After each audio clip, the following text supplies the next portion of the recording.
Hey guys, welcome to the next tutorial of ethical hacking and penetration testing by Kali Linux. So in this tutorial we will be learning about port stealing and how it works exactly. So this attack exploits the vulnerability of switch devices in a LAN. It cannot be done on a wide area network because we would be using internet, but if you have already gained access to the network, then you can go ahead and use a remote computer to go ahead and do all of these stuff. So it consists in forcing a switch to update its forwarding table so that it will forward the packets sent to the victim on the port to which the attacker is connected. So I understand that this might be a bit confusing, so I'll just go ahead and simplify this out. But before I proceed, let me show you some important port numbers and let me tell you how exactly it will work. So I'll just go ahead and type important port numbers first, and let me tell you what these things do exactly and how it works. Start, and by the time it starts, let me go ahead and open my notepad. I'll show you some important notes, and mine it is down, I believe. Let me check. Okay, perfect. So these are the important ports. 443 is the most important, and most of the time when you go ahead and try to hack into something, you will find all of these are except a few, like two or three things, two or three port numbers, everything else will be blocked. So this is the network time protocol.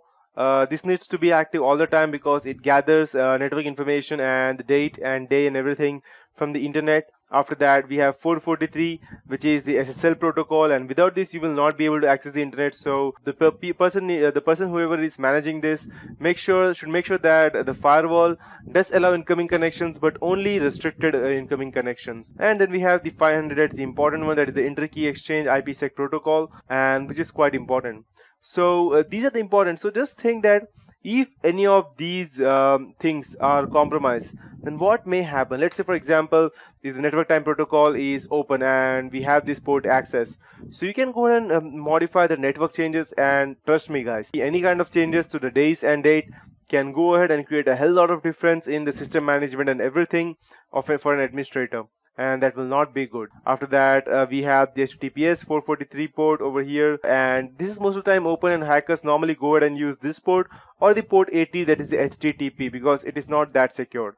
If the person knows how to go ahead and strip off the SSL, he will use the port 443, because even if the attacker is going ahead and using the port 443 to go ahead and hack into something, and any outgoing traffic from that computer, the administrator will most of the time they go ahead and just ignore that part, because 443 usually goes through the secured strip line, and they won't even be able to know what exactly is going on, and they will think that since it is secure, it will be any part of the computer and not the attacker. So let's go ahead and start. Let me check if I could go ahead and run there. Let me check. Okay, so netstat does not work, or I'll have to run it through administrator, I believe. Perfect. Okay, and so let's let this start. So as you can see, the last numbers are the port numbers as to where exactly it is going. So port numbers work in this way. I have taught this previously, but again I will go through them. So it works in this way, like let's say for example you're ordering something through Amazon or any other website or eBay, let's say for example, then they will ask you to go ahead and input your address. So you will put address like something, let's say for example America, and you will type California, and you will type West Edmonds Road, and now West Edmonds Road, and give me any random name. Let's say Cali Hill would be the name of the building, and finally the number 45 or 46, whatever the number would be. So Cali Hill, so what it is exactly is, this is the building or the locality where you live. This is your house's number, and this is the road, and this is the area and everything. Normally we don't need the exact city or country, and so this is how it works. So how port stealing will work is that this will be ISP.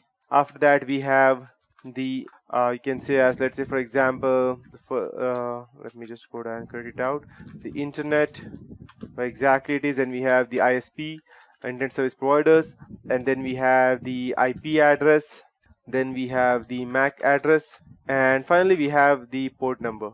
and actually we don't need the MAC ID because it would be the same. Perfect. So California is the internet from where exactly it comes, and then we have the West Edmonds Road, that is the area, that is the ISP, which area we are on exactly. The IP address would be the specific area where we reside. So IP address can be multiple people can have same IP addresses, and you may have heard that a person has same IP address, but trust me guys, multiple people do have the same IP address, but they the ending may be different, or the ISP may be different. That's the reason they to make it more simpler, let me tell that one internet service provider cannot have the same IP addresses, but multiple internet service providers can have same IP addresses.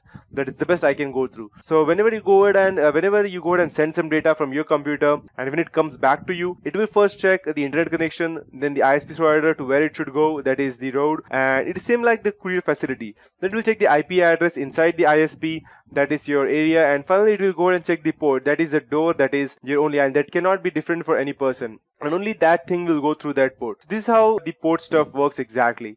So normally the the administrator won't even go ahead and recognize that you are the one who is actually going and trying to steal something from them. So that's how it works. And now let me teach you how port stealing works exactly. So the attacker can receive the packets and read the contents once it has switched to update its forwarding table.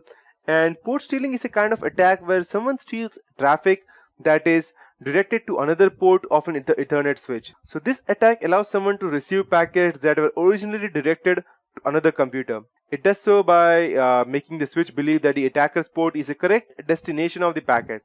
So understand port stealing, you have first to understand how Ethernet or the Ethernet switches in particular work.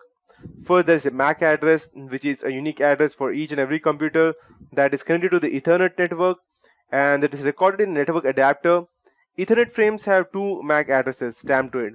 One is the source address, which identifies the computer that sent the frame, and other one is the destination address, which is the address of the computer to which the frame has to be delivered. In the early days of Ethernet, like in the mid-90s, all frames were sent to everyone using a shared media such as coaxial cables, so everyone could listen to all the traffic. And this had several problems, security being the most important of them. Ethernet switches improved the situation by segmenting the network in such a way that every computer now has its dedicated port, and only the person that wants that specific packet will be directed towards itself, and no one else will receive that. So an Ethernet switch is able to learn who is connecting to the port, and it does so by listening to the port traffic. As soon as your company sends an Ethernet frame, any frame, the switch looks at the source address and records it to an internal table. When it receives a frame that is destined for your computer, it sends the frame only for you. The computer in other ports don't receive the same port, and once you understand how it works up to this point, the port stealing attack becomes very easy to understand. An attacker is connected to, let's say, the another port. As you can see over here, this is the attacker's port and this is the original port. And as such, he's blocked from watching your traffic. So the attacker won't be able to watch you are doing exactly, continuing MAC address as the source address. So he will go ahead and impersonate your computer, and the switch gets confused, which is actually the real one. The switch usually transfers the frame to the last port, which appeared to be the owner of that MAC address. And if the attacker is sending lot of frames, he's going to receive your frame in place. So let's say for example the MAC ID. Let's say for example, I will not even name it a specific MAC ID. To make it more simpler, I will just tell that, let's say for example, the MAC ID of this computer is A, and for this computer is B. So what it will do is that it will go ahead and spoof its MAC ID to A, and then it will go ahead and DDoS this machine, that's denial of service attack to this machine, or distributed denial of service attack, so that it will go down and it won't be able to go ahead and connect to this computer, the original hub or the switch. And later on, when the switch sees multiple addresses stating that, it will see that there are multiple addresses, the MAC address of both, but it will not be able to go ahead and it will be confused to which it should send to. So it will go ahead and send it to the last used port, which is this actually. But it will not be able to send that, the reason being that the port is already blocked by the DDoS attack. So then it will be forced to go ahead and send that packet to this computer, and then he will go ahead and impersonate that computer, and he will have all the information. So the switch usually transfers the frame to the last port, which appeared to be the owner of that MAC address. And what happens next on is depends on the attacker's intention. He may receive your packet and keep it for himself, but he can also send the packet back a few moments later so you receive it with a little bit of delay, and you have no way to tell that it was compromised. So port stealing rely on the fact that the switch needs to update its address table dynamically, because real networks are not completely static. For example, if you move your computer from one port to other, you would expect the traffic to be sent to the new port instead of the old one. However, there are some more advanced configuration that you can apply to a switch in order to make this kind of attack harder to do. These features are typically of the more expensive enterprise grade, and switches are not found in the less expensive small business equipment. It's typically found in the most companies and homes, which makes these environment more vulnerable. But at the same time, this isn't a very useful attack for all small networks, because it involves a lot of work to do and to capture a small amount of traffic as well. So that's how the port stealing actually works in reality, and using it is quite easy rather than just going ahead and knowing how it works. So once you know how it works exactly, it will be far easier for you to go ahead and implement that. So that is it for this tutorial. In the next tutorial, I'll be teaching you about the most important ICMP redirection, and finally the traffic tunneling. And once you have all the basics right, it will be easier for you to understand how the ICMP actually works and why it is very bad. So that's it for this tutorial, guys. See you in the next tutorial.